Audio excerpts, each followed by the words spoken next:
छत्तीसगढ़ के राजनीति की गलियारों में मैं आपको बताना चाहता हूं कि छत्तीसगढ़ का हाफ पार्ट साजा विधानसभा क्षेत्र के बीरनपुर जो गांव है, बीरनपुर गांव में राजनीति की शुरुआत होती है भाजपा से, जहां एक रिक्शा चालक ईश्वर साहू, जिनको एक दुर्घटना की वजह से भाजपा के नेतृत्व ने उन पर भरोसा जताते हुए उनको पार्टी के टिकट दिया था।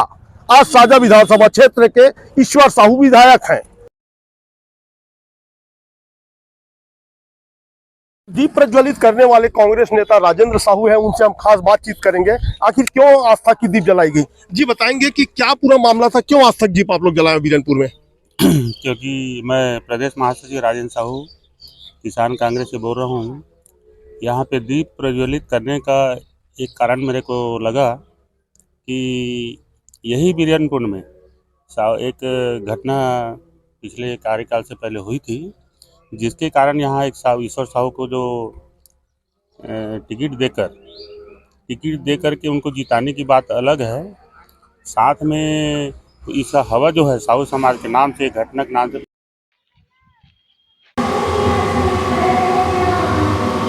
मैं बलदाऊ प्रसाद मिश्रा, जिला उपाध्यक्ष साजा विधानसभा के संयोजक,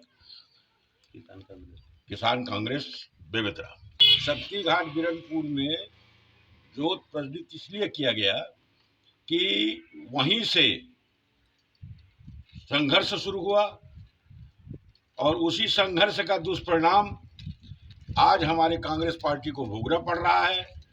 हम आज वहीं से इस चुनाव में हारे, उसका श्रेय उस वहाँ का आपसी विवाद जो राजनीतिक मुद्दा बन गया।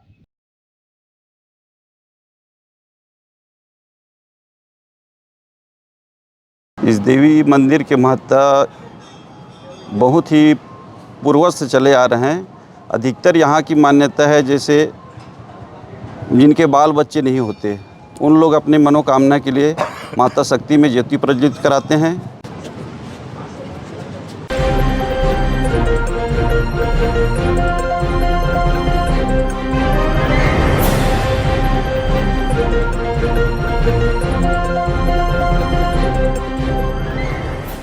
छत्तीसगढ़ के राजनीति की गलियारों में मैं आपको बताना चाहता हूं कि छत्तीसगढ़ का हाफ पार्ट साजा विधानसभा क्षेत्र के बीरनपुर जो गांव है, बीरनपुर गांव में राजनीति की शुरुआत होती है भाजपा से, जहां एक रिक्शा चालक ईश्वर साहू, जिनको एक दुर्घटना की वजह से भाजपा के नेतृत्व ने उन पर भरोसा जताते हुए उनको पार्टी के टिकट दिया था। आज साजा विधानसभा क्षेत्र के ईश्वर साहू विधायक हैं। आपको बताना चाहता हूं कि साजा ब्लॉक के जो बीरनपुर गांव है, वहां के उनका निवास स्थान है ईश्वर साहू का, और बताना चाहता हूं कि वहां के माता के ऊपर अटूट श्रद्धा और विश्वास है। यह श्रद्धा और विश्वास को देखते हुए भारतीय जनता पार्टी ने जहां विधायक ईश्वर साहू को टिकट दी, जिनका खमियाजा आज कांग्रेस पार्टी को भुगतना पड़ रहा है। कांग्रेस की सरकार तो चली गई, अब वही भाजपा की सरकार आ गई है। कांग्रेसियों द्वारा तो माता रानी के दरबार पे मत्था टेक कर नेता प्रतिपक्ष राहुल गांधी के नाम से आस्था के दीप प्रज्वलित किए हैं। आखिर क्या कहना है कांग्रेस नेताओं को, हम जानते हैं और सुनते हैं और दिखाते हैं हम ग्राउंड रिपोर्ट पे। दीप प्रज्वलित करने वाले कांग्रेस नेता राजेंद्र साहू हैं, उनसे हम खास बातचीत करेंगे। आखिर क्यों आस्था की दीप जलाई गई, जी बताएंगे कि क्या पूरा मामला था, क्यों आज तक दीप आप लोग जलाए बीरनपुर में? क्योंकि मैं प्रदेश महासचिव राजेंद्र साहू किसान कांग्रेस से बोल रहा हूँ। यहाँ पे दीप प्रज्वलित करने का एक कारण मेरे को लगा कि यही बीरनपुर में एक घटना पिछले कार्यकाल से पहले हुई थी, जिसके कारण यहाँ एक ईश्वर साहू को जो टिकट देकर के उनको जिताने की बात अलग है, साथ में इस हवा जो है साहू समाज के नाम से, घटना के नाम से पूरे प्रदेश में फैल गई। और इसीलिए लगा कि हमको यहीं पे सिद्धि माता और शक्ति घाट मंदिर है, जहां हम लोग राहुल गांधी जी के नाम से, जो नेता प्रतिपक्ष दिल्ली के हैं, उसके नाम से दीप प्रज्वलित कर यहीं से हम न्याय की गुहार लगाएंगे। और यहीं से ही भाजपा की सरकार बैठी थी और हम लोग यहीं दीप प्रज्वलित करके संगठन हो गए, किसानों के हित में काम करके पूरा कार्यकर्ता एकजुट होकर कांग्रेस की सरकार लाएंगे। ऐसा मेरा मानना है। ऐसा मानते हैं कि बीरनपुर जो है यहाँ के जो माता शक्तिपीठ जो है, इनका जो दुआ है, जो असर है, यहाँ की जो मान्यता है, उससे ऐसा महसूस हो सकता है कि कांग्रेस की वापस सरकार बनेगी। मेरे को पूरा पूर्ण विश्वास है कि जो शक्ति घाट माता है ना, उसी के नाम से भाजपा की सरकार बैठी थी।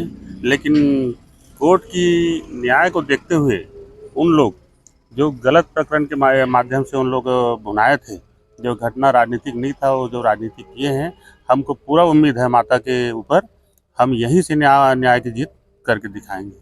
मैं बलदाऊ प्रसाद मिश्रा, जिला उपाध्यक्ष, साजा विधानसभा के संयोजक, किसान कांग्रेस बेमेतरा।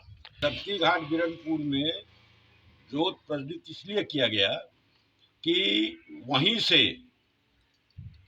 संघर्ष शुरू हुआ और उसी संघर्ष का दुष्परिणाम आज हमारे कांग्रेस पार्टी को भोगना पड़ रहा है। हम आज वहीं से इस चुनाव में हारे। उसका श्रेय उस वहाँ का आपसी विवाद जो राजनीतिक मुद्दा बन गया और जिसके कारण से कई विधानसभा को छत्तीसगढ़ का प्रभावित किया, जिसके कारण से हमारी कांग्रेस का छत्तीसगढ़ से सरकार चली गई।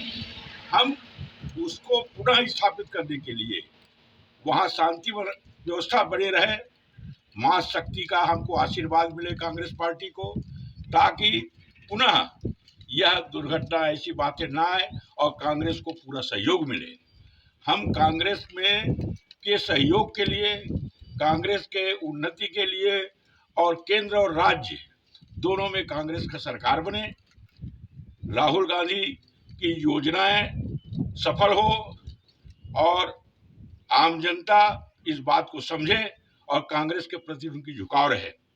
हम इसी उद्देश्य से माँ शक्ति के दरबार में जोत जला करके उनसे हम आशीर्वाद लिए हैं कि माँ, हमसे जो जाने अनजाने गलती हुई है, हमारे पार्टी से हुई है, हमारे कार्यकर्ताओं से हुई है, उसको माफ कर हमको शक्ति और आशीर्वाद प्रदान करें, ताकि आने वाला समय में कांग्रेस का फिर सरकार बने और हम निष्ठा और ईमानदारी से जिस प्रकार से कांग्रेस हमेशा कार्य करते आया है, जनहित में हम कार्य करते रहें। इसी कामना के साथ हम लोग वहाँ शक्ति माँ के मंदिर में ज्योति प्रज्वलित किए हैं और हम इस कार्य में हमारे किसान कांग्रेस के सभी कार्यकर्ता, सभी पदाधिकारियों का पूर्ण सहयोग है, सहमति है और हम चाहते हैं कि इसी प्रकार से हमारा जो पार्टी है वो संगठित रहे, आने वाला समय में कांग्रेस का सरकार बने, हमारे साझा क्षेत्र में भी कांग्रेस की सरकार बने। इसी कामना के साथ हम वहाँ पर ज्योति प्रज्वलित किए हैं। इस देवी मंदिर के महत्ता बहुत ही पूर्वज से चले आ रहे हैं। अधिकतर यहाँ की मान्यता है, जैसे जिनके बाल बच्चे नहीं होते, उन लोग अपने मनोकामना के लिए माता शक्ति में ज्योति प्रज्वलित कराते हैं और अपनी मनोकामना पूर्ण करते हैं। इसलिए यहाँ ज्योति जलाने वालों की संख्या दिनों दिन बढ़ ही रही है। नाम बताएंगे? दिनेश चौबे, पुजारी। राजनीति की गलियारों में न्याय की उम्मीद, माता के ऊपर अटूट व्यवस्था। दुर्ग बेमेतरा टाइम्स से मैं हूं लाला सिंह ठाकुर। हमारे चैनल को आप देख रहे हैं तो सब्सक्राइब, बेल आइकन के साथ ही लाइक जरूर करें। हर ताजा खबरों के लिए हम आपके साथ बने रहेंगे।